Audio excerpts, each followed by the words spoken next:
So our last step for this week is going to look at the later stages of the Kennedy administration, where there's some significant developments in how the U.S. approaches the Cold War.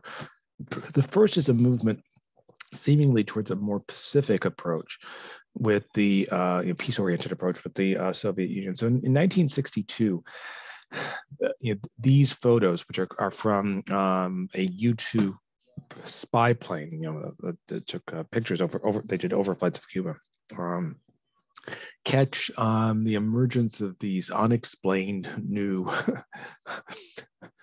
vegetation sites, which have been used by the Soviets to conceal the development of missile installations in Cuba.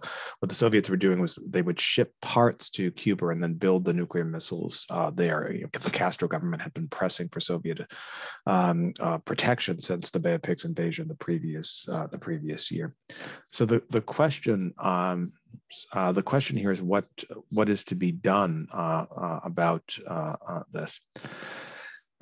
This is clearly, if the missiles had become operational, this clearly would have altered the strategic reality. So this map shows the full extent of the Soviet missiles that would have been stationed in Cuba. So they would have reached Mexico City.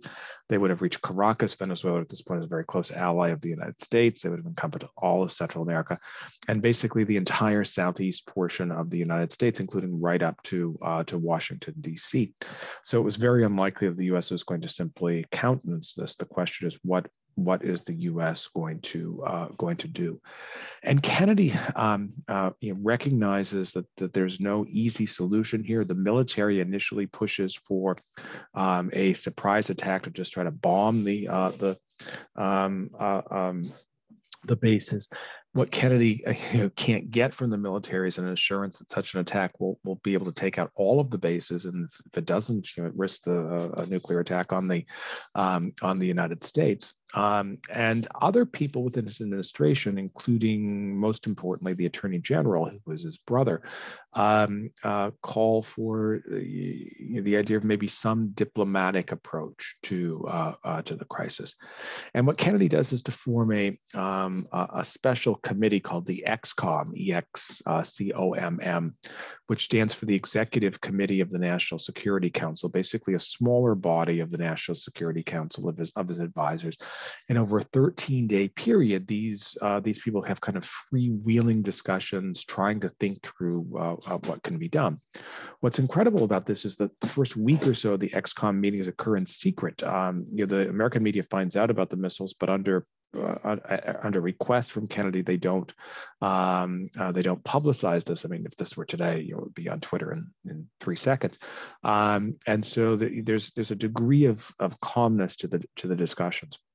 It is to our benefit that Kennedy had just installed a secret recording system in the White House, and so recorded a lot of these EXCOM meetings. And we're going to take a short listen to one of these recordings here. The transcription is mine. The audio is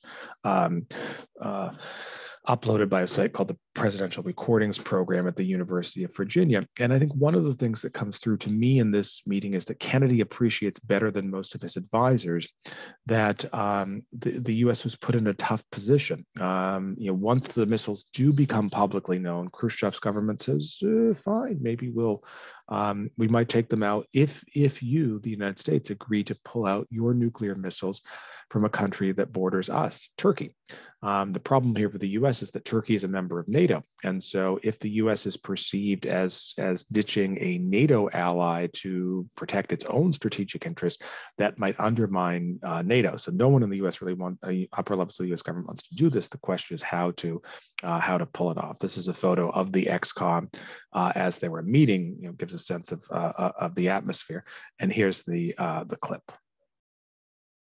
We did it on the basis where if we talk to the Turks, I mean, this would be an extremely unsettled business. Well, this is unsettling now, George, because he's got us in a pretty good spot here, because most people will regard this as not an unreasonable proposal, I'll just tell you that. In fact, in many ways... But what most people, Mr. President? I think you're going to have it very difficult to explain why we are going to take hostile military action in Cuba against these sites, which is what we're thinking about. At the saying what he's saying, if you get yours out of Turkey, we'll get ours out of Cuba.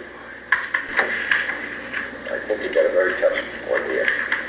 Because it isn't as if we got the missiles out, Mr. President, it would be different, or if we had any understanding with the Turks that they ought to come out, it would be different. Neither of these is the case. I'd just like to know how much we've done about it, because I say we talked about it. We decided not to, Mr. President. We decided not to raise it directly with the Turks. Our representative, Mr. There. If we talk to the Turks, they would bring it up in NATO. This thing would be all over Western Europe, and our position would have been undermined. That's right. Immediately, the Soviet Union would know that this thing was being discussed. The Turks feel very strongly about this. We persuaded them that this was an essential requirement, and they feel that it's a matter of prestige and a matter of real... If we had talked to the Turks, it would already be clear that we were trying to sell our allies for our interests. That would be the view in all of NATO. It's irrational and it's crazy, but it's a terribly powerful fact.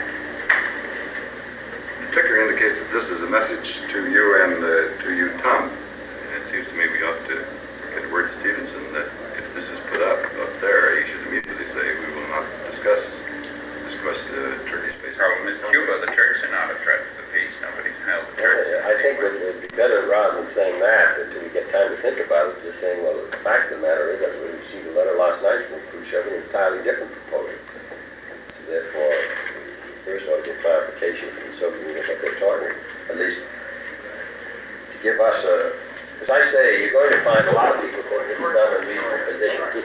That's true. Let's not kid ourselves.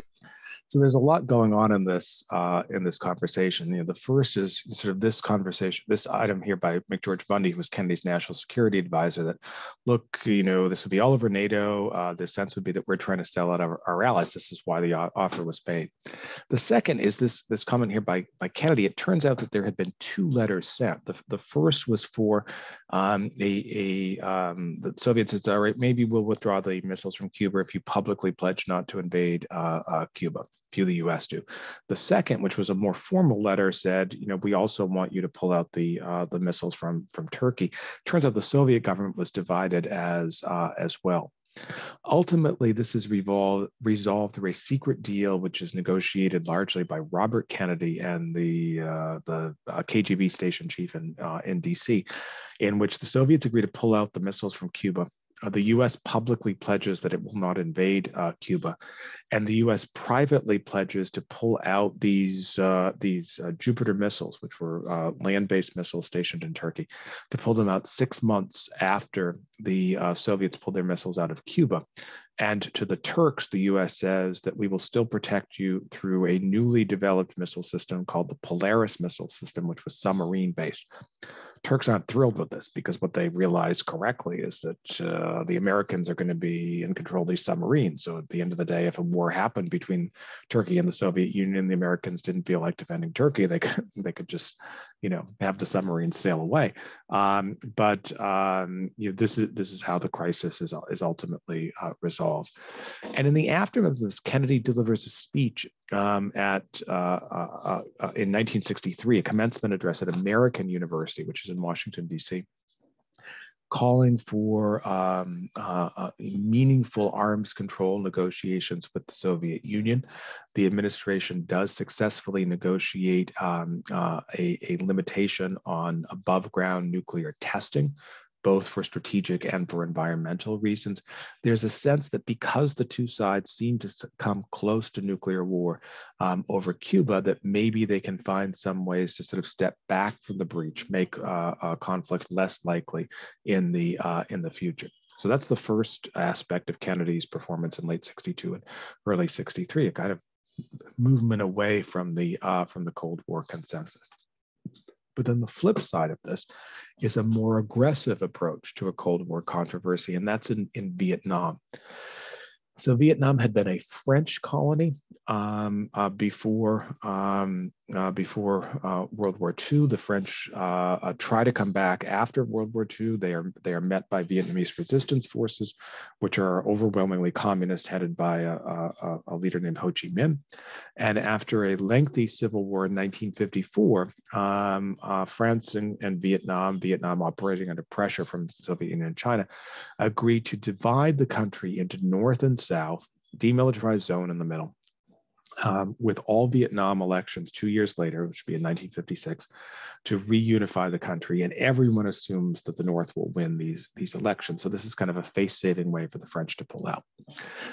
These arrangements are signed at Geneva, Switzerland, and come to be known as the Geneva Accords.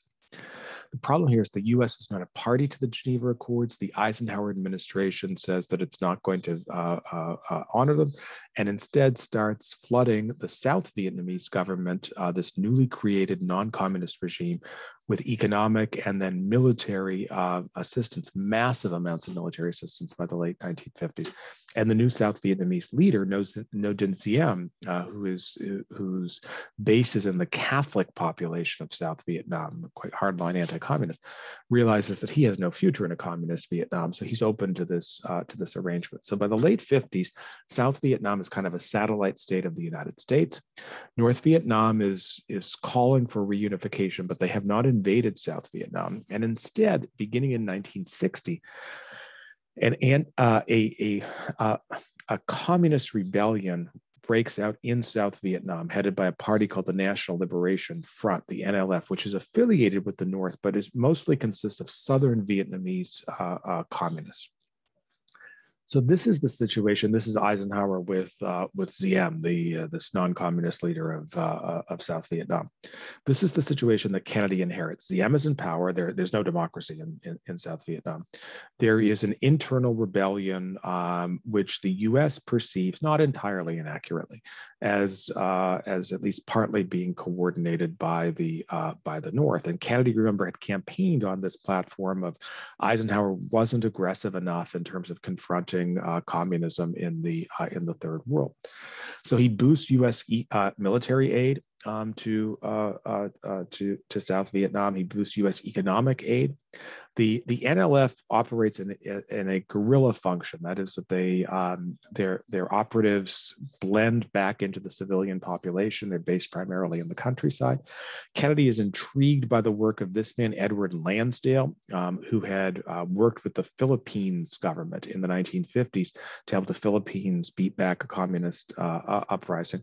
And Lansdale's big program for South Vietnam is the creation of this thing called a strategic hamlet program. That's the photo on the right. So basically herding rural civilians into these armed camps. These are the strategic hamlets to isolate the rebels outside. And of course, imagine that you're a Vietnamese civilian in a rural area, and you're now suddenly being told by the Americans and by their allies of the South Vietnamese government, you have to move out of your house, you have to give your property and move into one of these armed camps, which seems a little bit like a prison, for an indefinite period until the South wins the Civil War. So the irony here is that this program probably intensifies resistance to the Diem regime. The North Vietnamese also intensify aid to South Vietnam through these paths. You can see them in red on this map, which is known as the Chi Minh Trail. So basically, what the North Vietnamese do is to go around the demilitarized zone, which is very heavily fortified on the southern side, through the neutral country of Laos and bypass the border and then funnel aid into the NLF through Laos. Laos is a very weak country, so Laos is kind of pulled into the war. In any case, in 1963, Kennedy is sensing that the situation in South Vietnam isn't going well. He's worried it might, weaken harm his presidential campaign for re-election in 1964. So he pulls out the ambassador. He wants to share the blame politically, and installs Henry Cabot Lodge. Remember, we saw Lodge, the UN ambassador under Eisenhower, was a former Massachusetts senator who was beaten by by John Kennedy in 1952, and then had been Richard Nixon's running mate in 1960. So a very prominent, high-profile Republican. Sends Lodge off to Saigon, and he becomes the new ambassador in 1963. This is a great idea on paper. So the idea is if South Vietnam collapses before the election, Kennedy can say, look, it's a terrible thing, but the Republicans and Democrats share the blame. The problem is that Lodge is a very savvy bureaucratic operator, and what he quickly understands is that basically Kennedy can't fire him, because if he fires him, this is going to become a political controversy in the US. And Lodge, upon his arrival in Saigon, quickly concludes that the real problem here is Diem and Diem's government, and that if the US can find a way to get rid of Diem, who was who was an authoritarian leader, who was, there are very few good positive things that can be said about Diem, but he was an authentic Vietnamese nationalist, and he had a degree of popular support within the Catholic community of South Vietnam. So he was not simply an American puppet. But in Lodge's mind, the key is that Diem is losing the war for the hearts and minds. This is a favorite phrase of American political and military figures in Vietnam, of the South Vietnamese people, and that if we can just find a way to get rid of him, things will get better.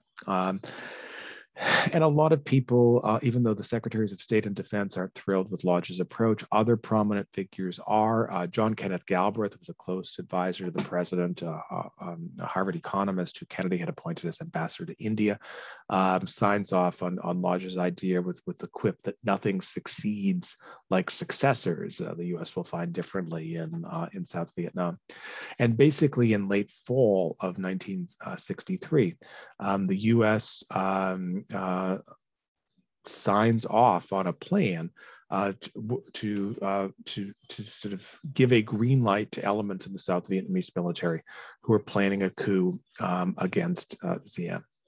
The strongest resistance to this comes from Robert Kennedy, the Attorney General. And this is a recorded conversation of a broader meeting of Kennedy advisors, but where Kennedy really spells out his concerns. Robert Kennedy spells out his concerns in remarks that I think are prescient about how this situation could really go badly. But I admit this may be minority, but I just don't see that this makes any sense on the face of it, Mr. President. I mean, it's different from a coup in the Iraq or South American country. We are so intimately involved in this.